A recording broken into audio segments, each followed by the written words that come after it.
이에 바리새인들이 가서 어떻게 하면 예수를 말에 올무에 걸리게 할까 상의하고 자기 제자들을 헤롯 당원들과 함께 예수께 보내어 말하되 선생님이여 우리가 아노니 당신은 참되시고 진리로 하나님의 도를 가르치시며 아무도 꺼리는 일이 없으시니 이는 사람을 외모로 보지 아니하심이니이다. 그러면 당신의 생각에는 어떠한지 우리에게 이르소서. 가이사에게 세금을 바치는 것이 옳으니까 옳지 아니하니까 하니 예수께서 그들의 악함을 아시고 이르시되 외식하는 자들아 어찌하여 나를 시험하느냐. 세금 낼 돈을 내게 보이라 하시니 데나리온 하나를 가져왔거늘 예수께서 말씀하시되 이 형상과 이 글이 누구의 것이냐. 이르되 가이사의 것이니이다. 이에 이르시되 그런즉 가이사의 것은 가이사에게 하나님의 것은 하나님께 바치라 하시니 그들이 이 말씀을 듣고 놀랍게 여겨 예수를 떠나가니라. 아멘. 요즘에 우리나라 대통령 계엄권 때문에 국민들이 양쪽 진영으로 분열되어 있습니다. 그런데 문제는 기독교 안에서조차도 양쪽 진영 간 대결로 분열되어 있어서 문제가 되고 있습니다. 심지어는 기독교 목회자들이 앞장서서 정치 선동을 하고 있어서 그들이 예배를 인도하는 목사인지 정치를 하는 정치인인지 구별이 안 됩니다. 이렇게 기독교가 정치에 휘둘림을 당하고 있어서 자칫하면 기독교의 입지가 불안하게 되어서 국민들로부터 외면받아 기독교인구가 감소될 위기에 놓여 있습니다. 그래서 일각에서는 기독교는 현실 정치에 일절 관여하지 말고 침묵하며 방관하면서 기도만 해야 된다고 말한다든지 야당이든지 여당이든지 양쪽 다 잘못한 점이 있다고 비난하면서 소위 양비론을 펴면서 올바른 대안을 제시하지 못하고 있습니다. 그래서 도대체 이런 정치적인 상황에서 기독교가 어떻게 처신해야 되는지 혼란스럽습니다. 그런데 오늘 예수님께서는 가이사의 것은 가이사에게 하나님의 것은 하나님께 바치라고 하는 말씀을 통해서 이런 국가적인 혼란 속에서 기독교가 어떻게 처신해야 하는가에 대한 분명한 말씀을 가르쳐 주셨습니다. 그러니까 예수님 당시에 예수님이 회개하라 천국이 가까웠느니라 하시면서 당신이 하나님 나라를 세우러 오신 천국의 왕이시라고 말씀을 반복해서 하시니까 바리새인들과 헤롯 당원들이 예수님을 올무에 걸리게 하려고 예수님에게 와서 가이사에게 세금을 바치는 것이 옳으니까 옳지 아니하니까 라고 질문했습니다. 그래서 만약에 예수님께서 가이사에게 로마의 황제에게 세금을 바치지 말고 하나님에게만 바치라고 대답하시면 로마의 황제를 부정하는 반역죄로 몰아서 예수님을 죽이고자 했던 것입니다.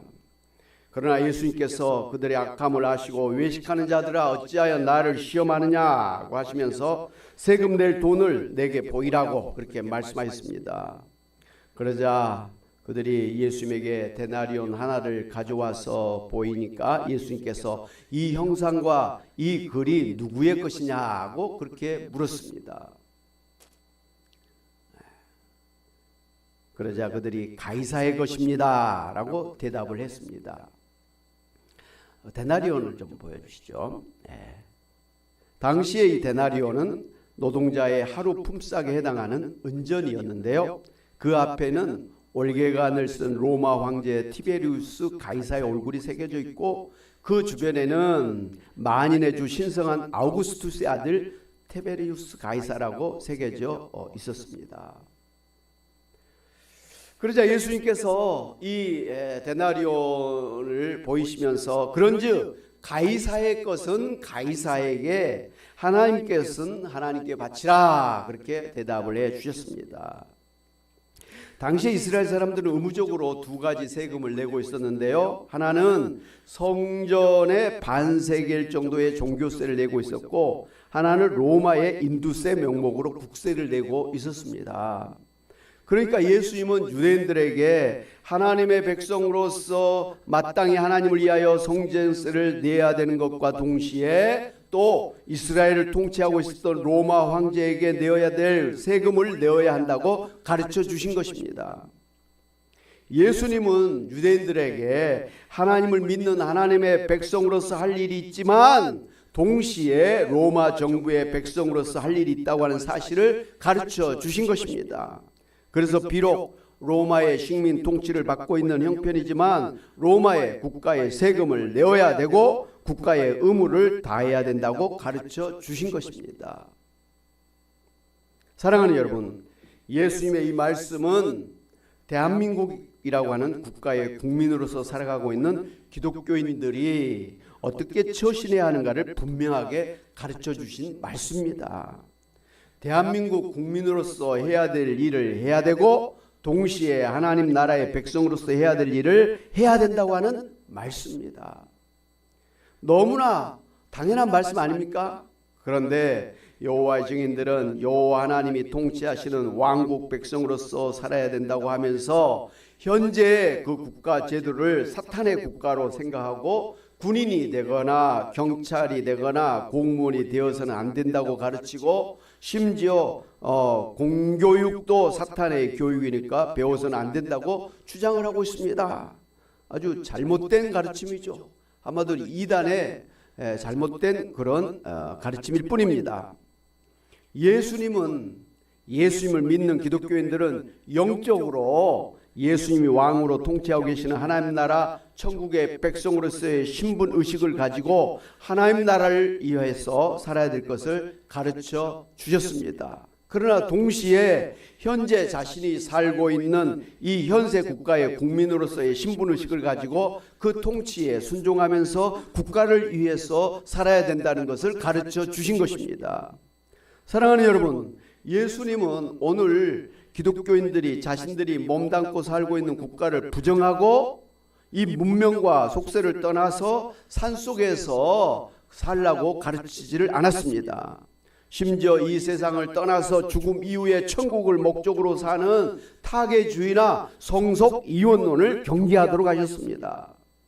오히려 지금 이 세상에서 자신이 속한 국가의 국민으로서 적극적으로 국가와 세상을 하나님의 뜻이 이루어지는 하나님의 나라를 만드는 천국의 백성이 되어야 된다고 주기도문에서 가르쳐 주셨습니다.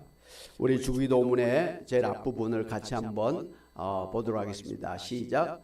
하늘에 계신 우리 아버지여, 아버지의 이름이 거룩히 여김을 받으시오며 나라가 임하시오며 뜻이 하늘에서 이루어진 같이 땅에서도 이루어지이다. 예, 주기도문은 우리가 항상 그렇게 기도하면서 또 그것을 목적으로 살아라고 하는 그런 예수님이 가르쳐 주신 기도문이죠. 보면 뜻이 하늘에서 이루어진 것처럼 땅에서도 이루어지도록, 땅에서도 하나님의 뜻이 이루어지도록, 하나님의 나라가 이루어지도록 기도하라는 것입니다. 하나님이 이 땅을 창조하신 목적도, 예수님이 이 세상의 십자가를 지시고 이 세상을 구원하신 목적도, 또 이후에 예수님이 부활한 몸으로 재림하셔서 이 세상을 심판하시고 새하늘 새 땅을 만드시는 그런 목적도 한 가지입니다. 이 땅에 하나님의 나라 천국을 만들자는 것입니다. 그러니 우리로 하여금 이 땅에 하나님의 나라가, 하나님의 뜻이, 천국이 이루어지도록 힘써서 기도하고 또 하나님의 나라를 만드는 일에 헌신해라, 이 말씀을 하신 것입니다. 할렐루야. 기도만 하고 실천하지 말라는 뜻이 아니라 기도도 하고 또 그렇게 실천하면서 살아라는 거예요. 신행일치의 삶을 살아라. 언행일치의 삶을 살아라. 하나님의 나라가 이 땅에 이루어지도록 말도 하고 기도도 하지만 이 땅에 하나님의 나라가 세워지도록 그렇게 실천하라. 그렇게 살아라 라고 하신 말씀이에요. 할렐루야. 이 말씀이 굉장히 중요한 말씀이에요. 그동안 잘못된 기독교의 신앙을 바로잡는 바로 예수님의 가르침이기 때문에 그렇습니다. 그렇습니다. 예수님은 오늘 이 시대에 이 대한민국에 살고 있는 기독교인들이 대한민국 국가의 국민으로서 이 나라에서 하나님의 뜻이 이루어지는 하나님의 나라를 만들어야 된다고 가르쳐 주신 것입니다. 예수님께서 가이사의 것은 가이사에게 바치고 하나님의 것은 하나님에게 바쳐라 라고 말씀하신 것은 바로 정교 분리의 원칙을 말씀해 주신 것입니다. 그러니까 한 국가를 이루고 있는 정부와 기독교를 비롯한 그런 종교는 서로 구별된 기관으로서 정부는 정부의 일을 하고 기독교는 기독교의 일을 해야 된다고 하는 그런 원칙이 종교 분리의 원칙입니다.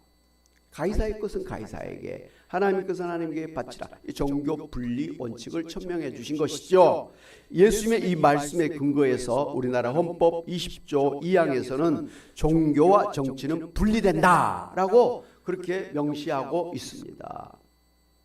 이게 굉장히 중요한 헌법의 그러한 조항이죠. 이렇게 우리나라 헌법에서는 정부와 기독교를 위시한 종교 관계에 대해서 정부와 종교는 서로 분리되어서 독립성을 인정해서 서로의 존재를 존중해야 된다고 그렇게 명시를 하고 있습니다. 그래서 만약 정부가 종교와 분리되지 않고 종교가 정부에 예속되어서 정부를 위한 종교가 되어서는 안 됩니다. 정부의 지시를 따라 강제적으로 운영되어서도 안 됩니다.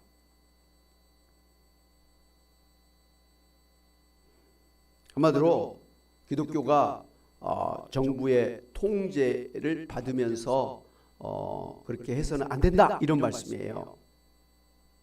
반대로 정부가 종교에 예속되어서 종교를 위한 정부가 되어서도 안 된다는 그런 말입니다.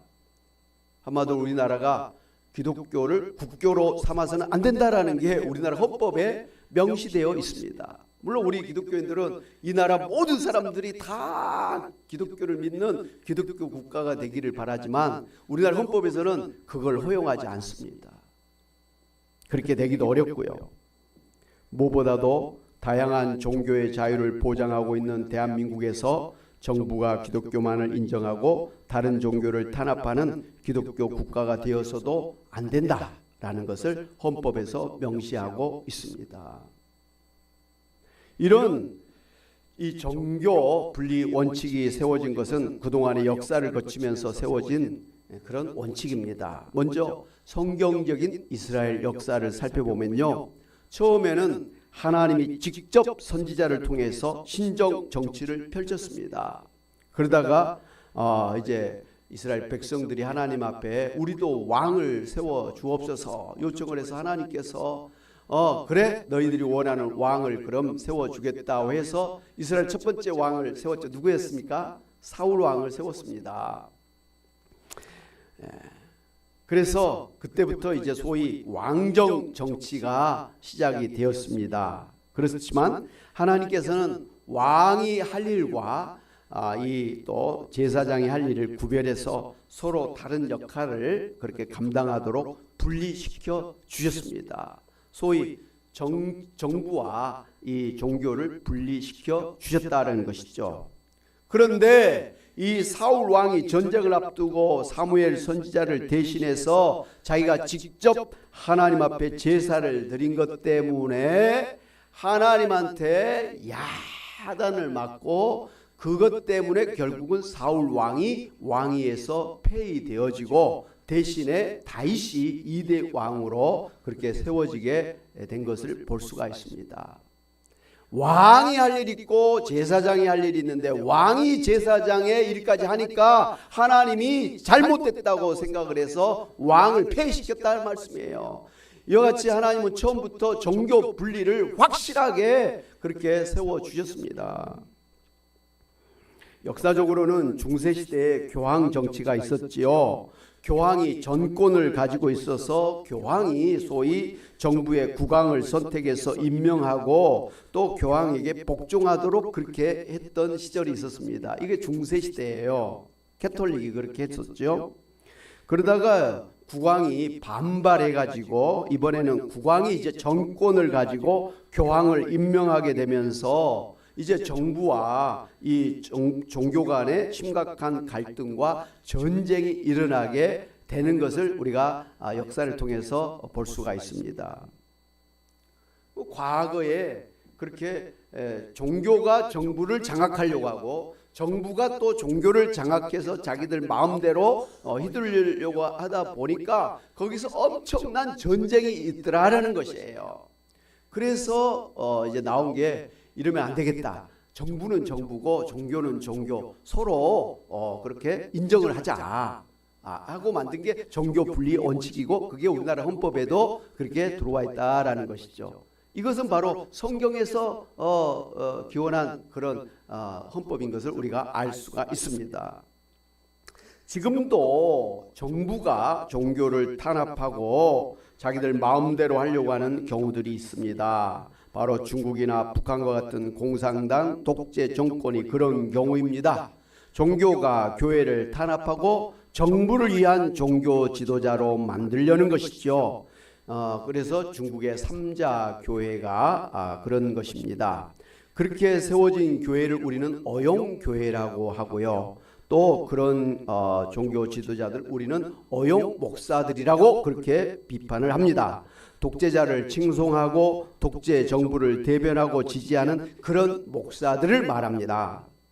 우리나라에서도 새로운 대통령이 등장하면 심지어 군사 쿠데타를 일으켜 정권을 잡은 군사정권 대통령조차도 조찬 기도회를 통해서 하나님이 이 시대에 세워주신 여호수아니 바사 왕국의 고레스 왕과 같은 대통령이라고 하면서 대통령을 지지하고 옹호하고 축복하는 어용 목사들이 있었습니다. 특별히 반공 이데올로기를 내세운 그러한 대통령을 무조건 지지하는 그런 이념 편향, 정치 이념에 편향된 어용 목사들이 지금도 있습니다. 이건 우리나라의 독특한 그런 기독교 문화인데요. 뭐 쿠데타를 벌인 그런 대통령이든지 그런 정권이든지 그냥 반공만 내세우면 기독교가 그냥 막 그 대통령을 지지하고 같이 했다라는 것이죠. 바로 그런 정치인들은 기독교가 반공만 내세우면 자기들을 지지하는 걸 알기 때문에 정치적으로 막 이용해 먹는 거예요. 기독교가 이 잘못된 대통령이나 정치인들의 악용된 거예요. 이용당하고 있는 거예요. 그런데 그러면 그럴수록 국민들은 기독교를 멀리해버리는 거예요. 특별히 젊은 사람들이, 껴있는 젊은 사람들이 기독교를 무시합니다. 물론 연세가 있는 분들, 6.25 전쟁을 경험했던 사람들은 북한 공산당이 얼마나 안 좋은 걸 알기 때문에 무조건 막 반공 내세우면 거기에 따라가게 돼 있어요. 그러나 요즘에 젊은 사람들은 6.25 전쟁을 몰라요. 솔직히 북한의 공산당, 중국의 공산당 이런 걸 잘 몰라요. 예. 요즘 같으면 중국이 미국 다음으로 지금 세계 경제를 이끌어가고 있잖아요.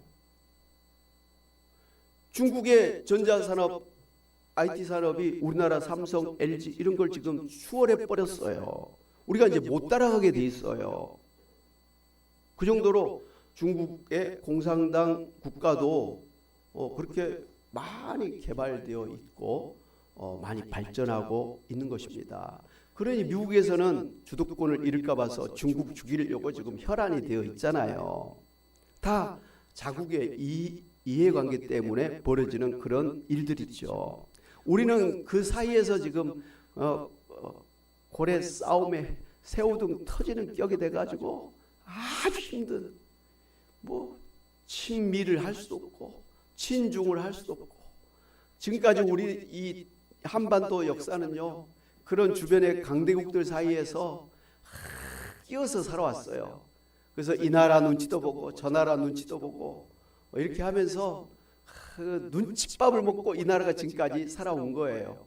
그냥 대놓고 한쪽을 반대하고 다른 쪽을 지지해버리면 큰탈 나잖아요. 그러니까 중간중간에서 그걸 잘 해왔단 말이에요. 지금도 마찬가지예요. 어쩔 수 없어. 우리나라는 중국을 무시할 수도 없고 미국을 무시할 수도 없고 북한도 그렇다고 막 무슨 무시하면 안 되는 거잖아요. 우리나라의 헌법에서는 이 평화 통일을 대통령 의무로, 정부의 의무라고 규정했기 때문에 통일을 배제하는 그런 대통령이나 그런 정부는 반헌법적인 그런 오히려 세력이 돼서 물러나야 될 그런 사람들이 되고 맙니다. 그러니까 이 북한을 이거 뭐 물리칠 수도 없고 가까이 할 수도 없고 중국을 반대할 수도 없고 물리칠 수도 없고 그렇다고 미국을 멀리할 수도 없고 미국에 그냥 확 달라붙어가지고 있을 수도 없고 요즘에 이 미국과 우크라이나, 미국과 유럽 뭐 이런 나라들의 관계를 보면 우리나라가 어떻게 처신해야 될 건가를 지금 알 수가 있잖아요. 예. 무조건 달라붙었다가는 나중에 큰코 다치는 일이 생기기 때문에 우리나라의 국방, 우리나라의 경제는 우리나라가 스스로 세워나가지 않으면 자력경신하지 않으면 안 되는 것을 일찍이 우리나라의 대통령들은 다 알고 그 일을 추진하고 있어요. 그게 지혜로운 그런 대통령이고 지혜로운 정부라고 그렇게 말할 수가 있는 것이죠. 아멘. 예. 이게 무슨 반미를 하자는 그런 뜻이 절대 아니에요. 너무 친미해가지고 반북, 반중하면 우리나라가 또 힘들어지잖아요. 예. 미국에 한마디로 휘둘림을 당하는 그런 나라가 되고 마는 거예요. 나중에 땅을 치고 후회할 일이 생기는 겁니다. 미국 대통령도요 4년마다 바꿔줘요. 민주당 정권의 대통령이 됐다가 공화당 또 정권의 대통령이 친중했다가 반중했다가 친북을 했다가 반북을 했다가 미국이 그러고 있는데 우리나라가 그냥 계속해서 반북 반중하면 우리나라만 손해 보는 거예요. 그러니까 참 지혜롭게 참 처신해야 되고 그게 우리 국민들 눈에는 이게 뭐 좀 잘못된 것이라고 그렇게 우려할 수도 있는데 어쩔 수 없다라는 거 우리 한반도의 그러한 지형적인 특성을 감안해서 우리가 정권을 평가를 해야 될 것 같습니다. 사랑하는 여러분, 이 정부와 기독교는 하나의 국가를 이루고 있는 두 기둥과 같습니다.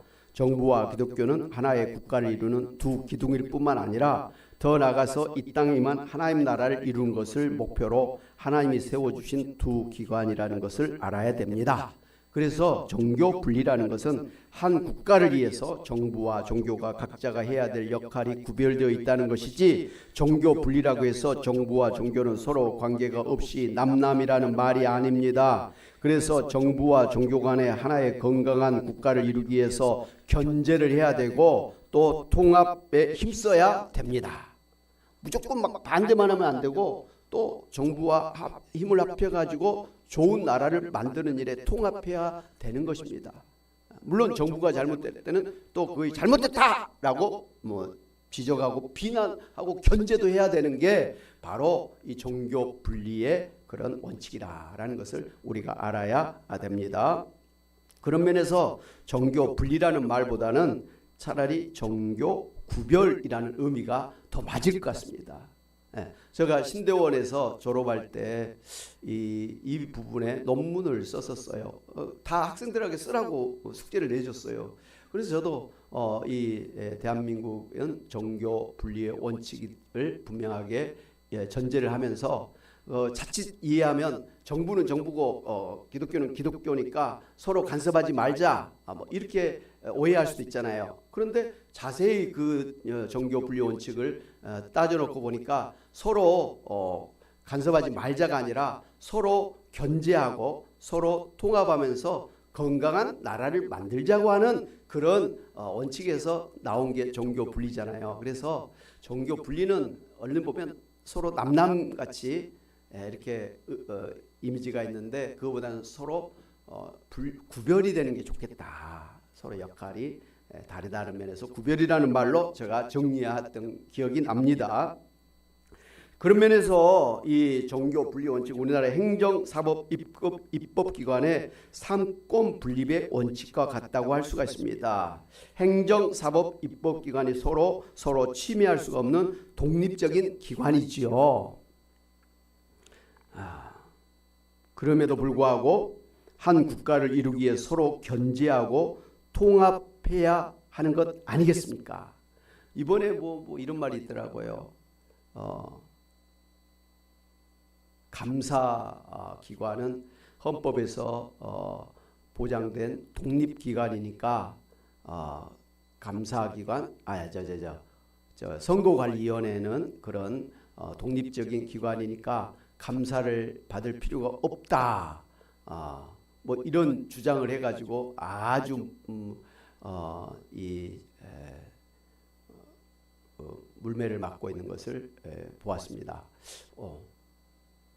독립적이라 그래가지고 감사도 필요 없고 지 마음대로 해야 된다는 거 절대 아니잖아요. 서로 견제해야 되는 거예요.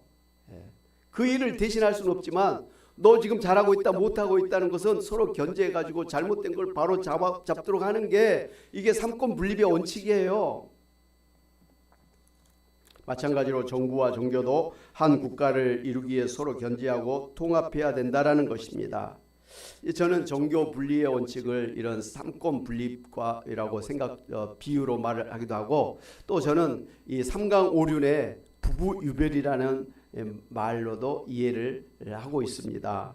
부부유별은 바로 남편은 남편이고 부인은 부인이다 라는 말이죠.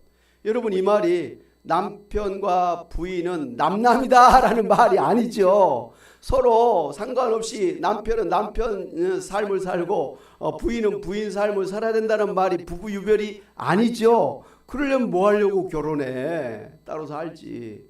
근데 요즘에는 있잖아요, 젊은 사람들이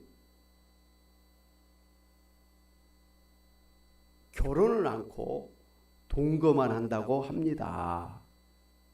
그래서 같이 밥 먹고 같이 공간에서 살고는 있지만, 살을 맞대고 살고는 있지만, 그냥 남자는 남자고 여자는 여자다. 우리는 각자의 삶을 사는 그런 사람이다. 단지 한 집에서 그냥 이렇게 살고 있을 뿐이다. 요즘은 그렇다고 하네요. 이건 진정한 결혼이 아니죠. 진정한 부부가 아니죠.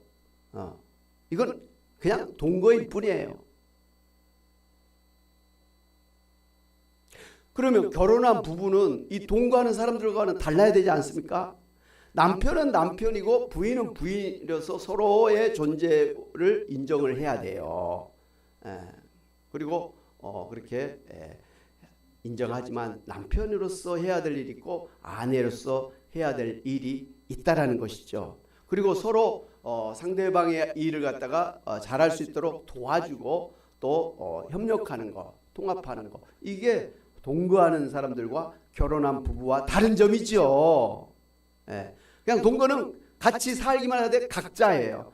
부부는 같이 살면서 남편과 아내의 역할만 다르지 결국은 한 몸, 부부 일심동체, 하나의 건강한 가정 부부를 이루고자 하는 그런 일이다 이 말씀이에요. 아내가 남편을 갖다가 그냥 사로잡아 가지고 남편이 찍소리도 못하고 부인 말만 듣고 따라가면 되나요 안 되나요? 맞아요? 안 되죠. 이건 부부유별에 거슬리는 거예요. 반대로 남편이 확 잡아갖고 여자는 찍소리도 못하고 남편 말이면 그냥 그대로 따라야 되고 그런 것은 어떨까요? 그것도 안 되죠. 그건 부부유별에 삼강오륜에 입에대는 것이죠. 그러니까 남편은 남편으로서의 할 일이 있고 남편으로서 존중받아야 되고, 아내는 부부로서 아내로서 할 일이 있고, 또 남편에게 존중을 받아서 서로 존중받아서 서로 도와가지고 서로 건강하게 이렇게 가정을 이루어 나가도록 하는 게 삼강오륜의 부부유별의 그런 뜻 아니겠습니까? 아멘. 마찬가지예요. 우리나라의 이 종교 분리 원칙은 서로 남남이다, 서로 상관하지 말고 자기 일만 하라, 이런 뜻이 아니에요. 서로 건강한 나라를 이루기 위해서 각자가 해야 될 일을 하되 서로 도와주는 거예요. 통합하고 서로 잘못될 때는 또 견제하면서 잘못된 것에서 올바르게 나아가자 한 게 우리나라 헌법에 명시된 종교 분리 원칙이고 성경에서 말하는 종교 분리 원칙이라 이 말씀이에요. 할렐루야. 그렇기 때문에 종교는 중립을 지켜야지 정치에 개입하면 안 된다고 하면서 종교가 정부에 무관심하거나 침묵하거나 방관하면 잘못입니다. 물론 종교가 정치판 전면에 나서는 것도 잘못이지만 현실을 부정한 채 눈을 감고 침묵 방관하는 것도 잘했다고 말할 수가 없는 것입니다.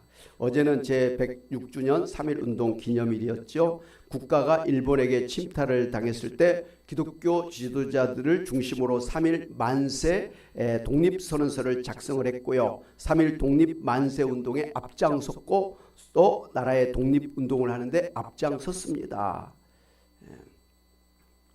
최근에 우리나라 기독교연합회에서 악법대응본부를 발족을 했습니다.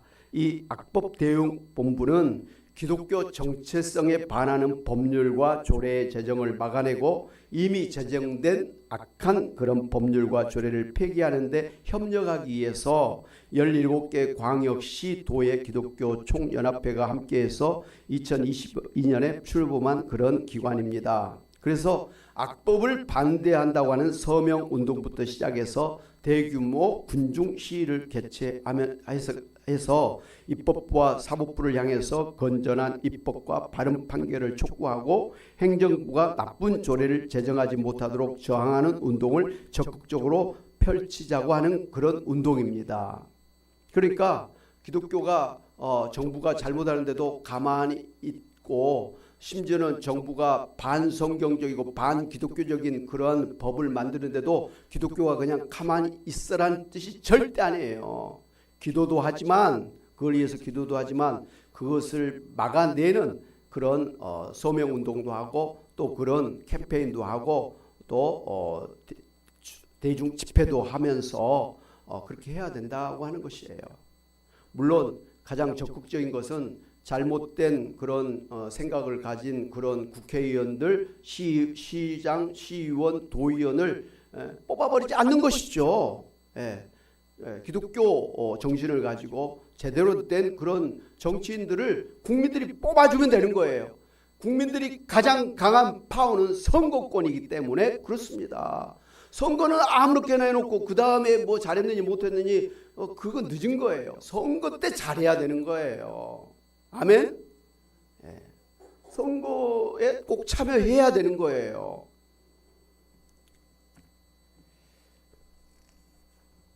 기독교는 현재 이 땅의 왕이신 예수님이 통치하시는 하나님 나라의 백성이라는 면에서 또 이런 세속국가와는 다르기도 합니다.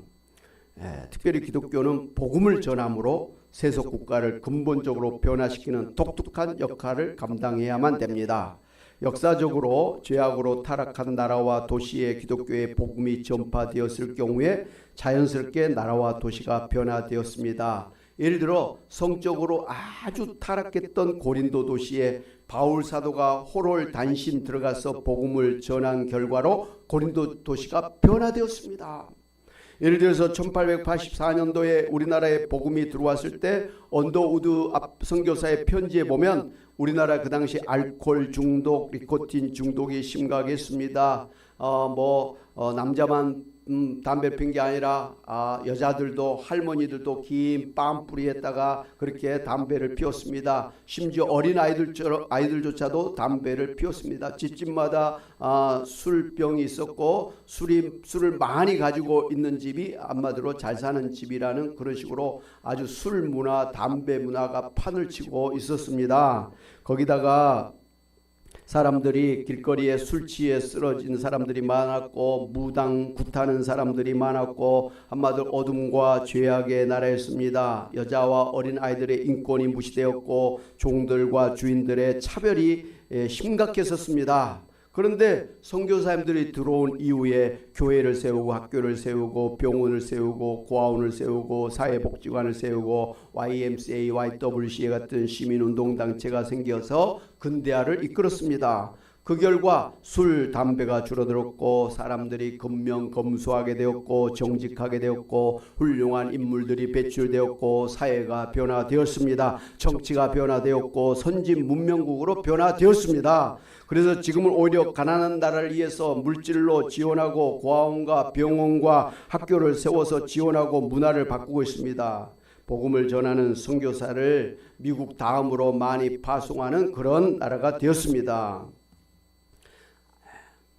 그러니까 이런 정치적인 일에 보다는 오히려 기독교의 가장 핵심적인 복음을 전하는 일에 최선을 다하니까 결과적으로는 사회와 나라가 변화되더라는 것입니다. 이걸 빼놓고 이 기독교가 이 사회에 다른 역할을 앞장세워서는 안 된다는 것입니다. 그러니까 복음을 전파해서 사람들의 영혼이 변화되게 되니까 변화된 정치인들, 사업과 사회 지도층이 배출되어서 자원적으로 노블레스 오블리주를 실천하게 되었습니다. 여러분, 우리나라 정치 역사를 돌아보니까요, 그동안 진보주의 진영 출신의 대통령이 나오기도 했고 또 한때는 보수주의 진영의 대통령이 나오기도 했고 그런 정권이 나왔습니다마는 그때마다 국민들은 실망했습니다. 이번에는 다르겠지 해서 뽑아놓으면 똑같은 결과가 나왔습니다. 결국은 제도나 법이나 이데올로기가 중요한 것이 아니라 그 제도와 법을 운영하는 사람이 중요한 것임을 깨닫게 되었습니다. 사람이 변화되지 않으면 아무리 좋은 제도와 시스템을 가져온다고 해도 결과는 똑같기 때문에 그렇습니다. 여기서 한 나라의 기독교의 역할이 중요한 것을 알 수가 있습니다. 법을 만들고 행정을 집행하고 사법부를 운영하는 것은 당연히 정부의 역할입니다. 그러나 이 정부를 운영해야 될 정의롭고 공의로운 지도자들을 배출하는 것이 기독교라는 것이에요. 기독교는 사회 전면에 나서지는 않지만 뒤에서 사람들의 영혼을 변화시키고 인격을 변화시켜서 국민을 위한 예민 사상을 가지고 충성스럽게 일할 수 있는 그런 지도자들을 배출하는 역할을 감당하는 것이라는 말이에요.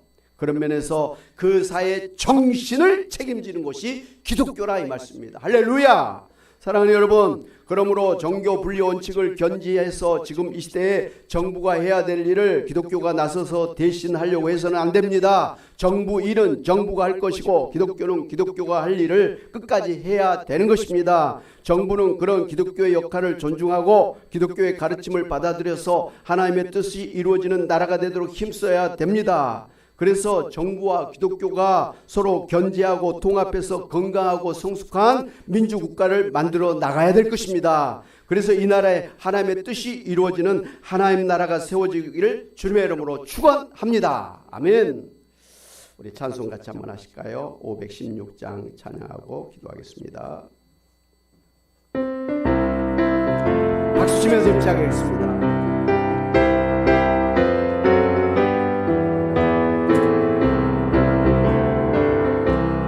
옳은 길 따르라 의에 옳은 길 따르라 의의 길을 세계 만민의 참된 길 이 길 따라서 살기를 온 세계에 전하세 각 백성이 나갈 길 천만민하고 동튼다 환한 빛보아라 저빛 주 예수의 나라 이 땅에 오겠네 오겠네 주 예수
아멘.